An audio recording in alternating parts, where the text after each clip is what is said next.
da duk matsala. An yi aure rana ta aure ne. An yi aure aure na soyayya. An yi aure ango amarya ku rufe sirri duka na junanku. An yi aure kau da illa gani da matsala kar a ji kayinku. An yi aure ku dinga addu'a gani da nafila Allah ya kare ku. An yi aure aure da riba idan ku yi haƙuri za ku ga 'ya'yanku. An yi aure wakar biki ta ku ne kuma Yusufa ya haya naku. An yi aure kun yi rawar gani na kara haƙƙi duka na junanku. An yi aure za ku yi nasara da kun yi haƙuri cikin zaman naku. An yi aure kuna da hankali dukan ku an yaba ni ma na shaide ku. An yi aure ango amarya ku buɗe kunne shawara zan ba ku. An yi aure amarya ga ango rungumi kayanki. An yi aure ya zama gatanki. An yi aure shi za ya raine ki. An yi aure ya share kukanki. An yi aure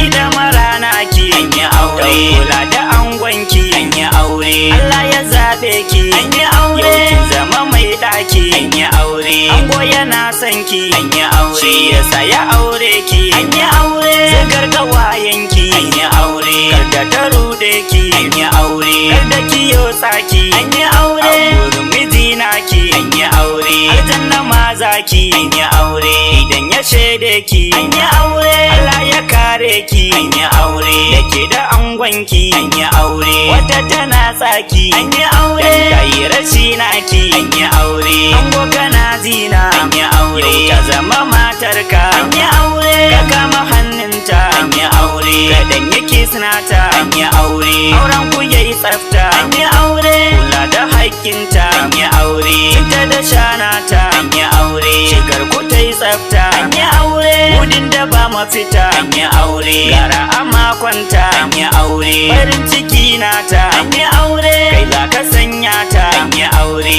uba na 'ya'yanta. An yi aure banda yawan mita. An yi aure jini yana kwata. An yi aure gudu ko sai mota. An yi aure matar ka mai tsafta. An yi aure na ga masoyanku. An yi aure na ga iyayenku. An yi aure na ga abokanku. An yi aure na ga gawayenku. An yi aure kowa yana murna. An yi aure kowa yana murna. An yi aure